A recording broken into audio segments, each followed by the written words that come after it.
예비 며느리. 아직도 그 말이 입에 잘 붙지 않았다. 그 아이는 나를 한번 보고 가볍게 고개를 끄덕였다. 처음 오셨어요? 이쪽은 이렇게 하시면 돼요. 목소리는 밝았고 말투에는 힘이 들어가 있지 않았다. 채널 시니언니입니다. 구독, 좋아요 부탁드릴게요. 항상 감사드립니다.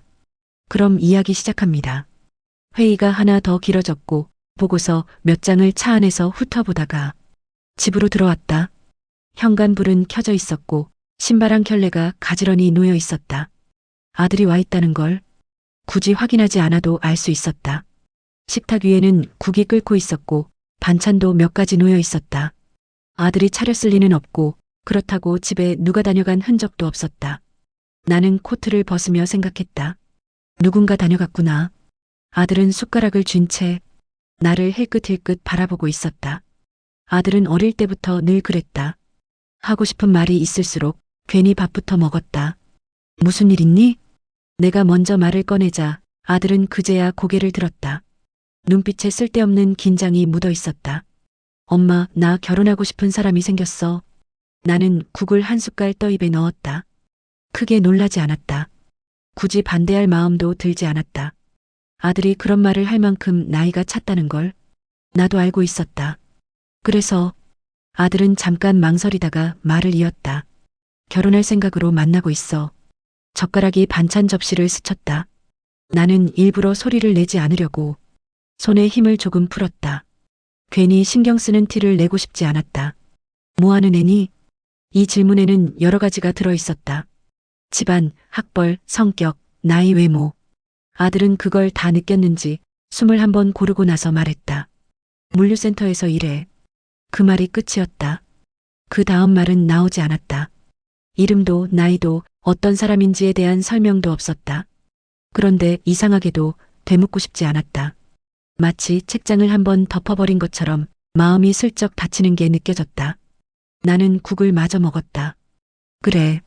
내 입에서 나온 말은 딱 그 한마디였다. 아들은 내 표정을 거듭 살폈지만 나는 아무렇지 않은 얼굴을 유지했다. 반대도 아니고 허락도 아닌 말. 어쩌면 가장 무심한 대답이었을 것이다. 아들은 조심스럽게 말을 덧붙였다. 엄마한테 조만간 인사 한번 드릴까 해서. 나는 고개를 들고 아들을 바라봤다. 그 눈에는 기대와 두려움이 섞여 있었다.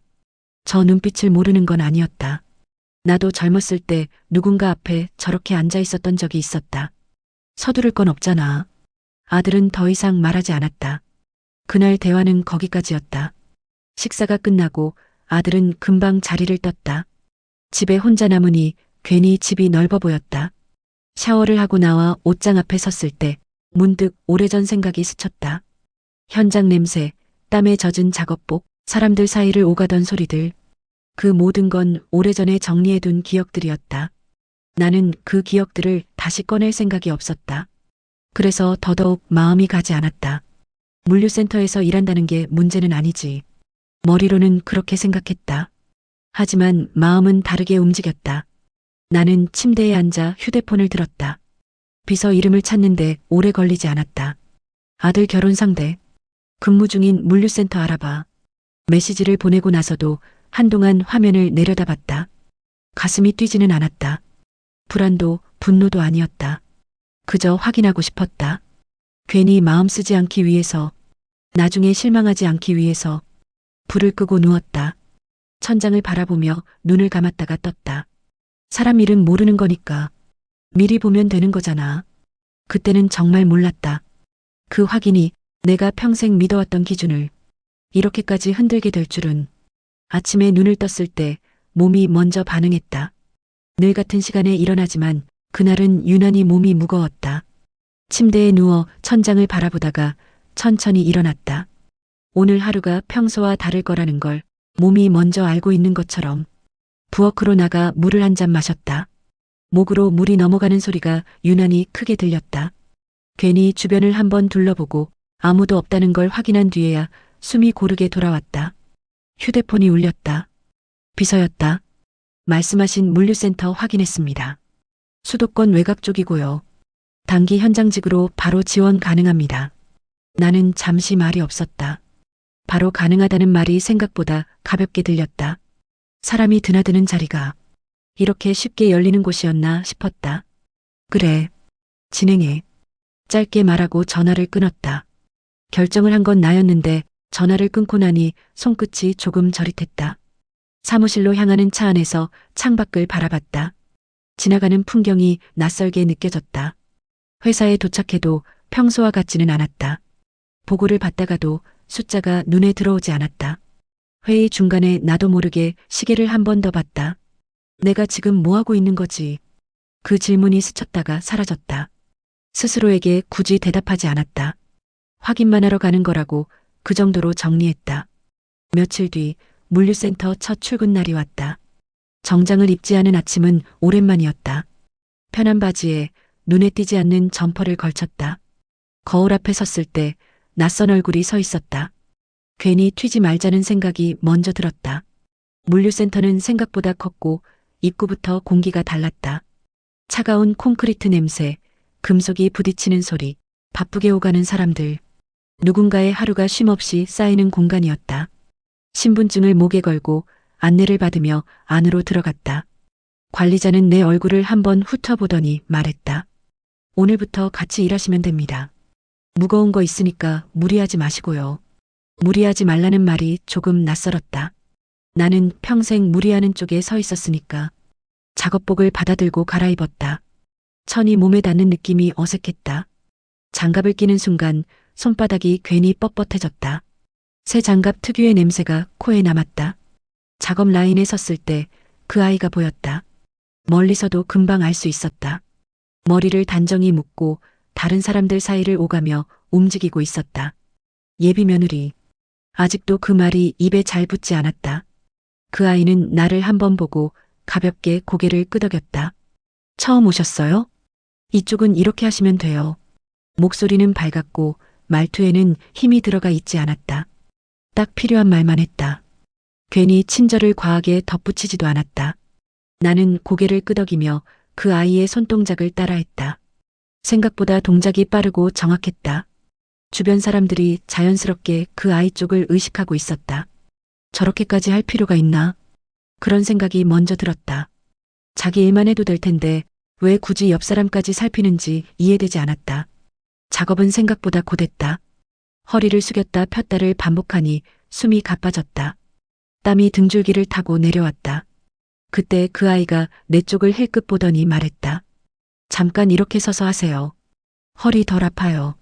말을 하면서도 손은 쉬지 않았다. 나를 도와주겠다는 티를 내지도 않았다. 그저 지나가는 말처럼 던졌을 뿐이었다. 나는 아무 대답도 하지 않았다. 괜히 고맙다는 말을 하고 싶지 않았다. 그럴 이유도 없다고 생각했다. 작업은 계속됐다. 라인은 쉴 새 없이 움직이고 있었고 사람들은 각자 자기 일을 하기 바빴다. 그 아이는 그 사이를 오가며 조용히 빈틈을 메웠다. 눈에 띄게 나서는 것도 아닌데 없으면 불편해질 것 같은 존재. 그게 오히려 더 못마땅했다. 나는 그 아이를 계속 관찰했다. 실수는 없는지, 누군가에게 이용당하는 기색은 없는지. 하지만 그날 하루 동안 내가 찾고 싶은 장면은 나오지 않았다. 사람에게 쉽게 다가가고 도와주는 태도. 저러다 나중에 당하지. 그게 현장에서는 약점일 거라고 나는 그렇게 믿고 있었다. 집으로 돌아오는 길, 차 안에서 손을 내려다봤다. 장갑 자국이 손바닥에 희미하게 남아 있었다. 아직은 모르지. 나는 그렇게 생각하며 다음 날도 다시 그곳으로 갈 준비를 했다. 확인할게 아직 남아 있었으니까. 셋째 날이 되자 몸이 먼저 익숙해졌다. 아침에 눈을 떴을 때의 무거움은 줄었고 어디에 힘을 주고 빼야 하는지도 감이 왔다. 어느새 이 공간을 받아들이고 있다는 뜻인 것만 같아서 적응한다는 게 마음에 들지 않았다. 물류센터의 하루는 늘 비슷했다. 박스가 들어오고 분류되고 나가고 사람들은 그 흐름에 맞춰 움직였다. 멈추면 바로 티가 났고 뒤처지면 모두가 불편해졌다. 그 아이는 여전히 그 자리에 있었다. 특별한 지시를 받는 것도 아닌데 언제나 라인의 중심에 서 있었다. 눈에 띄는 건 그 아이가 혼자서 일을 많이 하는 게 아니라는 점이었다. 누군가 손이 느리면 자연스럽게 속도를 맞췄고 실수한 사람이 있으면 조용히 뒤를 받쳐줬다. 말은 많지 않았다. 대신 표정이 먼저 움직였다. 괜찮다는 얼굴, 지금은 괜찮지 않다는 얼굴. 저러다 다 떠안게 될 텐데. 그 생각이 습관처럼 올라왔다. 나는 평생 믿음이라는 단어를 효율과는 거리가 먼 감정으로 취급해왔다. 믿음은 비용이었다. 시간이 들고 에너지가 들고 대부분은 결과로 돌아오지 않았다. 점심시간이 되자 작업 라인이 멈췄다. 사람들이 하나둘 자리를 떴다. 그 아이는 마지막까지 남아 있었다. 어딘가 놓인 박스를 정리하고 흐트러진 공간을 맞췄다. 그만 가도 돼. 내가 무심코 말을 건넸다. 그 아이는 나를 보고 웃었다. 조금만요. 이거 해두면 오후에 덜 밀려요. 그 말에 나는 아무 대답도 하지 않았다. 속으로는 이미 계산을 하고 있었다. 지금 저 행동이 오후에 정말로 도움이 될까? 점심을 먹으며 사람들 이야기가 들려왔다. 누가 허리가 안 좋다더라. 누가 이번 달에 빠질 수도 있다더라. 그 아이는 그 이야기를 조용히 듣고만 있었다. 괜히 끼어들지도 해결사처럼 나서지도 않았다. 오후 작업이 시작되자 예상치 못한 문제가 생겼다. 한 라인에서 박스 규격이 맞지 않아 흐름이 꼬였다. 잠깐의 정적. 사람들 얼굴에 짜증이 스쳤다. 관리자가 오기 전까지 이건 그냥 멈춤이었다. 그때 그 아이가 움직였다. 누군가에게 크게 말하지도 않았다. 자기 위치를 조금 옮기고 옆 사람에게 짧게 말을 건넸다. 이쪽으로 먼저 보내요. 나중에 다시 맞추면 돼요. 완벽한 해결책은 아니었다. 하지만 흐름이 다시 이어졌다. 사람들은 말없이 그 아이의 동작을 따라갔다. 라인이 다시 돌아가자 아무 일도 없었던 것처럼 시간이 흘렀다. 나는 그 장면을 보며 불편해졌다. 누가 지시한 것도 아니고 공식적인 권한이 있는 것도 아닌데 사람들이 자연스럽게 움직였다. 저건 그냥 우연히 맞아떨어진 거지. 리더십이 아니라고 나는 규정하려 했다. 하지만 머릿속 한편에서 익숙한 기억이 스쳤다. 젊었을 때 아무도 나를 책임자로 보지 않던 시절. 그때도 나는 저런 식으로 움직였었다. 나서지는 않되 빠지지는 않게. 사람들 사이의 틈을 메우면서. 그 기억이 떠오르자 나는 괜히 자세를 고쳐 앉았다. 지금은 다르다. 스스로에게 그렇게 말해봤지만 그 말은 오래가지 않았다. 작업이 끝날 무렵 한 사람이 실수를 했다. 박스가 바닥으로 떨어지며 소리가 크게 울렸다. 순간 공기가 굳었다. 그 아이가 먼저 다가갔다. 괜찮아요? 다친 데 없어요? 그 말에 그 사람의 어깨가 조금 내려앉는 게 보였다. 나는 그 장면을 보고도 고개를 돌렸다. 보고 싶지 않았다. 저런 장면들이 쌓이면 내 판단이 흔들릴 것 같았기 때문이다. 집으로 돌아오는 길, 라디오에서 흘러나오는 소리를 끄고 창밖만 바라봤다. 사람을 믿는다는 건 정말로 비효율적인 걸까? 그 질문이 떠올랐다가 나는 일부러 다른 생각으로 덮었다. 그날은 아침부터 분위기가 달랐다. 입구에서부터 소리가 컸고 관리자 목소리에는 여유가 없었다. 주어진 시간은 그대로인데 예정보다 2배 가까이 들어온 탓에 물량이 갑자기 늘었다는 말이 들렸다. 사람들 얼굴에 피로가 먼저 내려앉았다. 아무도 크게 불평하지 않았지만 움직임이 눈에 띄게 거칠어졌다. 나는 작업 라인에 서서 손을 움직였다. 속도가 빨라지자 생각할 틈이 줄어들었다. 그 아이는 평소보다 말수가 더 적었다. 대신 시선이 바빴다. 사람들 손, 허리, 걸음걸이. 어디서 무너질지 미리 살피는 눈이었다. 오늘은 버텨야 하는 날이구나. 그렇게 생각했다. 점점 허리가 당겨오고 팔에 힘이 잘 들어가지 않았다. 땀이 눈으로 흘러들어 시야가 흐려졌다. 괜찮다고, 이 정도는 괜찮다고 속으로 되뇌었다. 그러다 순간 발이 미끄러졌다. 아주 짧은 순간이었다. 균형을 잡으려다 허리에 힘이 잘못 들어갔다. 숨이 멎는 느낌이 들었다. 소리는 들렸는데 내 몸은 반박자 늦게 반응했다. 아, 그 소리가 내 입에서 나왔는지 누군가의 것인지 바로 알 수 없었다. 바닥에 앉은 채로 한동안 움직이지 못했다. 자존심보다 통증이 먼저 올라왔다. 그때 그 아이가 보였다. 가장 먼저 내 앞에 와 있었다. 움직이지 마세요. 목소리가 낮았다. 괜찮아요. 천천히 숨 쉬세요. 나는 고개를 들고 그 아이를 봤다. 위에서 내려다보는 얼굴이 아니라 내 눈높이에 맞춰 앉아 있었다. 그 시선이 이상하게 낯설었다. 누군가가 나를 보살펴야 할 대상으로 보는 눈. 오래 잊고 있던 감각이었다. 주변 사람들이 모여들었다. 누군가는 관리자를 불렀고 누군가는 물을 가져왔다. 그 아이는 내 팔을 잡았다. 괜히 버티려고 하지 마세요. 오늘은 물량 많아요. 그 말에 이상하게 가슴이 먼저 반응했다. 나를 아는 사람처럼 말하네. 이 생각이 스쳤다. 그러나 이내 곧 부정했다. 아니다. 이 아이는 나를 모른다. 그저 같이 일하는 사람 중 하나로 대할 뿐이다. 관리자가 도착해 상황을 훑어보고 나에게 말했다. 병원 가셔야겠는데요. 나는 본능적으로 고개를 저었다. 쓸데없는 소란을 만들고 싶지 않았다. 누군가에게 민폐가 되는 것도 싫었다. 그때 그 아이가 말했다. 지금 쉬어야 돼요. 안 그러면 더 다쳐요. 그 말에는 설득도 명령도 없었다. 판단만 있었다. 그 아이는 나를 회장으로 보지 않았다. 나이가 많은 사람으로도 어려운 사람으로도 보지 않았다. 그저 같은 현장에서 일하다가 몸이 상한 동료로 봤다. 그 사실이 나를 이상하게 무너뜨렸다. 잠시 쉬는 공간에 앉아 허리를 붙이고 숨을 고르며 나는 천장을 바라봤다. 형광등 불빛이 번져 보였다. 그 아래에서 젊은 날의 내가 겹쳐 보였다. 작업대 옆에 쪼그려 앉아 허리를 부여잡고 있던 날. 그때도 나는 괜찮다고 말했었다.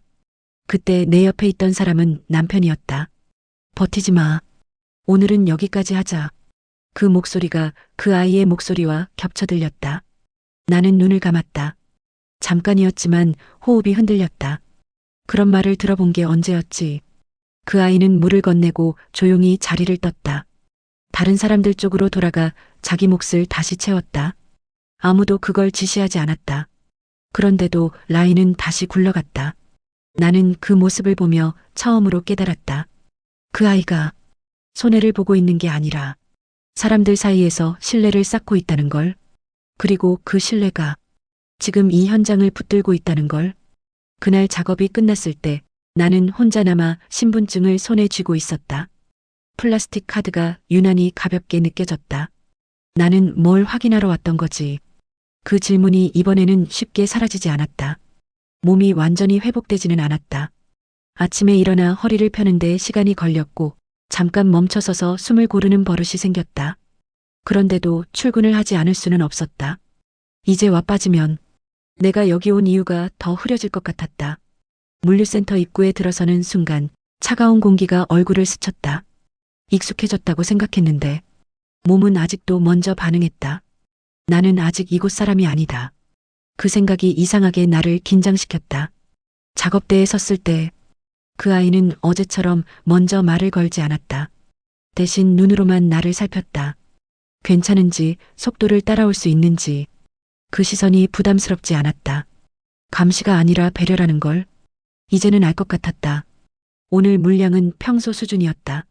그런데도 분위기는 무거웠다. 며칠째 이어진 야간 작업 때문인지 사람들 얼굴에 여유가 없었다. 누군가 작은 실수를 했고 박스 하나가 다시 돌아왔다. 그걸 계기로 불만이 번졌다. 이렇게 하다간 오늘도 늦게 끝나겠네. 왜 맨날 우리만 바빠? 그 아이는 그 소리를 들었지만 말리지 않았다. 대신 자기 자리에서 조용히 손을 더 빨리 움직였다.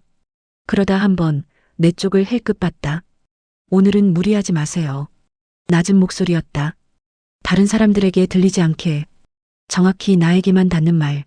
나는 고개를 끄덕였다. 괜히 변명하고 싶지 않았다. 작업을 하다 보니 한 사람이 뒤처지기 시작했다. 나보다 나이가 더 많은 분이었다. 손이 느렸고 숨이 가빴다. 사람들 시선이 그쪽으로 몰렸다. 불편한 침묵이 흘렀다. 그때 그 아이가 자연스럽게 동선을 바꿨다. 자기 박스를 하나 덜고 그분 쪽으로 옮겼다. 누가 시킨 것도 아니었다. 대단한 희생처럼 보이지도 않았다. 그냥 그게 맞다는 듯한 움직임이었다. 나는 그 장면을 보며 속으로 계산을 해봤다. 저렇게 하면 손해 아닌가. 작업량으로 보면 분명 그랬다. 평가로 보면 눈에 띄지 않는 행동이었다. 그런데 이상하게 라인은 더 매끄럽게 흘러갔다. 불만 섞인 소리도 잦아들었다.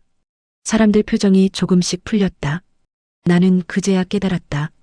그 아이는 손해를 감수하는 게 아니라 작업 전체를 보고 있다는 걸, 누군가가 무너지면 전체가 흔들린다는 걸 몸으로 알고 있었다. 그게 나와 가장 달랐다. 나는 늘 효율과 결과만을 봤다. 개인은 대체 가능하다고 생각해온 시간들이 길었다. 내 생각이 틀렸다고는 지금도 말할 수 없었다. 그런데 저 아이의 방식이 틀렸다고 말할 수 없게 되는 것 같았다. 쉬는 시간 나는 의자에 앉아 허리를 붙였다. 그 아이는 내 옆에 앉지 않았다. 조금 떨어진 곳에서 물병을 나눠주고 있었다. 누군가 웃었고 누군가는 고맙다고 했다. 그 아이는 고개만 끄덕였다. 그 모습이 이상하게 오래 눈에 남았다. 젊었을 때의 나도 저랬던가. 문득 그런 생각이 들었다. 돈이 없던 시절, 사람 말고는 믿을 게 없던 때, 남편과 둘이서 현장을 옮겨다니며 서로를 믿지 않으면 하루도 버티기 힘들었던 날들. 그때의 나는 사람을 쉽게 믿었었다. 사람을 믿는 태도를 위험한 것으로 규정한 게 언제부터였을까? 나는 손에 쥔 장갑을 바라봤다. 새 것이었고 아무 의미도 담겨 있지 않았다. 그런데도 손이 잠시 멈췄다. 이 아이를 시험하러 왔는데 왜 내가 시험받는 기분이 드는지 도저히 알 수 없었다. 퇴근 무렵 그 아이가 말했다. 내일은 제가 앞쪽 맡을게요. 오늘 힘드셨죠? 나는 대답 대신 고개만 끄덕였다. 그날 집으로 돌아오는 길, 차 안에서 라디오 소리가 유난히 멀게 들렸다. 생각이 많아지면 늘 그런 식이었다. 나는 뭘 보고 싶었던 걸까? 흠이었나 아니면 끝까지 생각하지는 못했다. 아직은 확인해야 할 게 남아 있었다. 몸이 먼저 신호를 보내왔다. 아침부터 허리가 아니라 머리가 무거웠다. 잠을 설쳤고 눈을 떠도 개운하지 않았다. 몸보다 마음이 먼저 지쳐 있었다. 그래도 출근했다. 이쯤 되니 이곳에 오는 게 자연스러워졌다. 센터에 들어서자 이상하게 소음이 크게 들렸다. 컨베이어 벨트 소리, 박스가 부딪히는 소리, 사람들 목소리까지 모든 게 한 박자씩 늦게 들어왔다. 집중해야 한다. 나는 스스로를 다잡았다. 집중력 하나는 내가 평생 놓지 않았던 것이었다. 그날은 외부 점검이 있다는 소문이 돌았다. 정확히 누가 오는지는 몰랐지만 관리자들 얼굴이 유난히 굳어 있었다. 현장은 자연스럽게 속도가 올라갔다. 사람들 움직임이 급해졌고 여유 있던 동선이 사라졌다. 그 틈에서 작은 실수들이 늘어났다. 나는 그걸 보며 속으로 계산했다. 이건 비효율이고 정리가 필요하다. 예전 같았으면 보고서 한 장으로 끝낼 일. 지금은 내 손으로는 아무것도 할 수 없는 상황. 그게 나를 더 초조하게 만들었다. 그 아이는 평소보다 더 바빴다. 여기저기 불려다녔고 사람들 사이를 오갔다.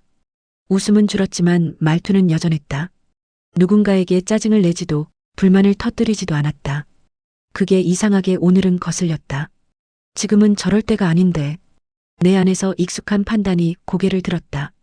작업 중간 라인이 또 한 번 멈췄다. 이번엔 실수가 컸다. 분류 오류로 물량이 한꺼번에 엉켰다. 관리자가 소리를 낮췄지만 분명하게 말했다. 오늘 안에 못 끝내면 문제됩니다. 그 말이 내 귀에는 다르게 들렸다. 문제가 되면 안 된다. 이건 막아야 한다.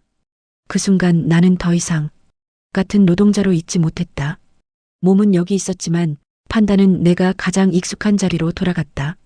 나는 그 아이를 불렀다. 아주 잠깐 다른 사람들 귀에 안 들어가게. 지금은 도와주는 거 멈춰요. 그 아이가 나를 봤다. 순간 눈이 흔들렸다. 지금 저쪽 라인이. 알아요. 스스로도 느낄 만큼 말이 조금 빨라졌다. 지금은 각자 맡은 것만 해야 해요. 속도부터 맞춰야지. 그 아이는 바로 대답하지 않았다. 잠깐 침묵이 흘렀다. 그 짧은 시간에 주변 소음이 더 크게 들렸다. 저쪽이 무너지면 결국 여기로 다시 와요. 그 아이는 조심스럽게 말했다. 설명하려는 목소리였다. 그 설명이 그날의 나에게는 변명처럼 들렸다. 지금은 그런 판단할 때 아니에요. 나는 그렇게 말했다. 말하고 나서야 내 목소리가 얼마나 단정적인지 깨달았다. 그 아이의 얼굴에서 표정이 하나 사라졌다. 웃음도 여유도 아니었다. 신뢰였다. 그 아이는 아무 말 없이 고개를 끄덕였다. 그리고 자기 자리로 돌아갔다. 라인은 잠시 빨라지는 것처럼 보였다. 정돈된 것 같았다. 나는 속으로 안도했다. 역시 기준은 필요해. 그 안도는 오래가지 않았다. 뒤쪽 라인에서 큰 소리가 났다. 아까 도와주던 그분이 박스를 떨어뜨렸다. 사람들이 몰렸고 작업이 완전히 멈췄다. 그 아이가 다시 달려갔다. 이번엔 나를 보지 않았다. 관리자가 외쳤고 응급조치가 이뤄졌다. 그 사이 사람들 표정이 바뀌었다. 불안, 짜증, 원망. 나는 아무 말도 하지 못했다. 허리가 아니라 가슴이 조여왔다. 그 아이가 돌아왔다. 눈이 마주쳤지만 아무 말도 없었다. 그 침묵이 내가 들은 가장 큰 소리였다. 그날 작업은 결국 지연됐다. 점검은 좋지 않게 끝났다는 말이 뒤늦게 돌았다. 퇴근 시간 사람들은 말이 없었다. 그 아이는 끝까지 평소처럼 행동했지만 나에게는 말을 걸지 않았다. 집으로 돌아오는 길 운전대 위에서 손이 떨렸다. 나는 왜 끝까지 문장을 만들지 못했다. 부상 때문이라고 핑계를 대고 싶었다. 컨디션 탓이라고 넘기고 싶었다. 하지만 나는 알고 있었다. 그 순간 나는 사람을 보지 않고 구조만 봤다. 그 아이가 가장 싫어했을 방식으로 집에 도착해 불도 켜지 않은 채 한참을 서 있었다. 나는 결국 내가 가장 잘 안다고 믿었던 방식으로 누군가를 다치게 했다. 그 사실이 그날 밤 쉽게 잠들지 못하게 했다. 다음 날 아침 몸보다 마음이 아팠다. 눈을 떴는데 허리 통증은 익숙했고 가슴에 남은 무거움은 어제보다 더 분명했다. 물류센터로 가는 길 차 안에서 몇 번이나 뒤돌아갈까 생각했다. 그만두면 그만이었다. 이쯤에서 끝내도 아무도 모른다. 그런데도 나는 그곳으로 갔다. 확인하지 않고는 돌아설 수 없을 것 같았다. 센터에 들어섰을 때 그 아이는 이미 와 있었다. 어제처럼 웃지 않았다. 나를 보지도 않았다. 그게 더 아팠다. 작업은 시작됐고 사람들 사이에는 어제의 여운이 그대로 남아 있었다. 말은 없었지만 공기가 딱딱했다. 나는 작업대에 서서 손을 움직였다. 하지만 속도가 나지 않았다. 머릿속에는 어제 내가 했던 말이 계속 맴돌았다. 지금은 그런 판단할 때 아니에요. 그 문장이 어제보다 오늘 더 차갑게 들렸다. 얼마 지나지 않아 관리자들이 분주해졌다. 외부 점검이 확정됐다는 말이 돌기 시작했다. 사람들 표정이 굳었다. 괜히 나까지 숨이 막혔다. 그때였다. 라인 끝쪽에서 또 사고가 났다. 어제 다치셨던 그분이었다. 이번엔 허리가 아니라 손목이었다. 박스가 쏟아졌고 사람들이 몰렸다. 현장은 완전히 멈췄다. 그 아이가 제일 먼저 달려갔다. 나는 그 뒤를 한 박자 늦게 따라갔다. 그 아이는 바닥에 앉은 그분 옆에 무릎을 꿇었다. 괜찮으세요? 목소리가 떨렸다. 분노도 원망도 아닌 순수한 걱정이었다. 관리자가 다가왔다. 이번엔 목소리를 낮추지 않았다. 왜 계속 이런 일이 나는 거죠? 그 아이는 고개를 숙이지도 변명하지도 않았다. 제가 더 잘 봤어야 했어요. 짧은 말이었다. 그 자리에 있었던 모두가 그 아이의 잘못이 아님을 알고 있음에도 본인의 잘못인 양 이야기하여 다른 사람들을 배려하는 자기 책임을 자기 몫만큼만 가져가는 말. 그 한마디에 사람들 시선이 잠시 멈췄다. 나는 그 장면을 보며 숨이 막혔다. 저 아이는 끝까지 남을 끌어들이지 않는구나. 그 순간 내 안에서 무언가가 무너졌다. 관리자는 더 말하지 않았다. 상황 정리에 집중했다. 그 아이는 그분이 들것에 오를 때까지 곁을 지켰다. 그리고 아무 일 없다는 듯 자기 자리로 돌아왔다. 그 태도가 너무도 분명해서 오히려 더 크게 다가왔다. 나는 그 앞에 서 있었다. 이제는 도망칠 수 없다는 걸 알았다. 그때 주머니 속 휴대폰이 울렸다. 정막이 흘렀기에 진동이었는데도 그 소리가 너무 크게 들려왔다. 나는 전화를 받지 않으려다 멈췄다. 그 아이와 눈이 마주쳤고 나는 전화를 받았다. 회장님, 현장 위치 확인됐습니다. 그 말이 조용히 퍼졌다. 공기가 눈에 보이게 달라졌다. 관리자의 얼굴이 굳었고 사람들 움직임이 멈췄다. 그 아이는 아무 말도 하지 않았다. 다만 나를 바라봤다. 그 눈빛에는 분노도 배신감도 없었다. 대신 아주 선명한 선 하나가 있었다. 아, 이 사람은 나와 다른 세계에 있구나. 나는 그 앞에서 처음으로 고개를 숙였다. 처음엔 내가 어떤 사람인지 알고 싶었어. 말이 조심스럽게 나왔다. 그런데 여기 와보니 내가 보고 있었던 건 내가 아니었어.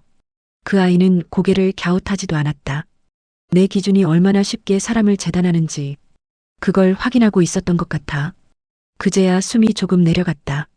그 아이가 조용히 말했다. 전 그냥 제자리에서 할 일을 했을 뿐이에요. 변명도 해명도 아니었다. 여긴 누가 보든 안 보든 똑같아요. 그 말이 나를 완전히 무너뜨렸다. 나는 그제야 알았다. 나는 사람을 믿지 못했고 이 아이는 사람을 믿었다. 그 차이가 이토록 크다는 걸 이렇게 늦게 알게 될 줄은 몰랐다. 그날 나는 회장이었고 그 아이는 노동자였다. 하지만 이 공간에서만큼은 내가 더 많은 것을 배워야 하는 사람이었다. 그리고 그 사실을 누구도 말해주지 않았기에 더 이상 부정할 수 없었다. 그날 물류센터를 나설 때 해는 이미 기울어 있었다. 출입구 유리문에 내 모습이 비쳤다. 작업복을 입은 채 조금 구부정한 어깨, 예전 같았으면 절대 허락하지 않았을 모습이었다. 차에 타자 비서에게서 메시지가 왔다. 집으로 모실까요? 나는 잠시 화면을 내려다보다 답장을 보냈다. 조금만 걸을게. 이유는 나도 몰랐다. 그냥 바로 돌아가고 싶지 않았다. 물류센터 주변은 늘 지나치던 길이었다. 한 번도 내려 걸어본 적 없던 길. 편의점 앞 의자에 잠시 앉았다. 커피를 하나 샀고 뚜껑을 열다. 손이 잠깐 멈췄다. 이 손으로 얼마나 많은 결정을 너무 쉽게 내려왔던가. 사람들 사이에서 조용히 자기 일을 하던 그 아이의 얼굴이 떠올랐다. 누군가를 설득하지도 증명하지도 않던 태도. 전화가 울렸다. 아들이었다. 나는 받을까 말까 잠시 망설이다. 통화를 눌렀다. 엄마. 그 한마디에 괜히 숨이 걸렸다. 오늘 물류센터 다녀왔어. 아들은 아무 말도 하지 않았다. 내가 말하던 그 아이. 일하는 모습 봤다. 말을 고르느라 속도가 느려졌다. 좋은 아이더라. 그 말이 이렇게 오래 걸릴 줄은 나도 몰랐다. 사람을 쉽게 믿는 게 아니라 사람을 끝까지 대하는 아이야. 잠시 정적이 흘렀다. 엄마. 아들의 목소리가 조심스러웠다. 괜찮아요? 나는 웃음이 나올 뻔했다. 괜찮다기보다는 조금 늦었지. 아들은 더 묻지 않았다. 내가 선택한 이유를 이제야 알겠어. 그 말은 허락처럼 들리지 않았다. 오히려 나 스스로에게 하는 말 같았다. 전화를 끊고 커피를 한 모금 마셨는데 조금도 쓰지 않았다. 집에 도착해 불을 몇 개만 켜고 소파에 앉았다. 벽에 걸린 사진들, 사업 초기 남편과 함께 웃던 얼굴. 그때의 나는 지금의 그 아이와 크게 다르지 않았다는 걸 이제야 인정했다. 그날 밤 나는 아무에게도 결혼 이야기를 꺼내지 않았다. 다만 비서에게 한마디만 남겼다. 그 물류센터 근무 환경 좀 전반적으로 다시 봐줘.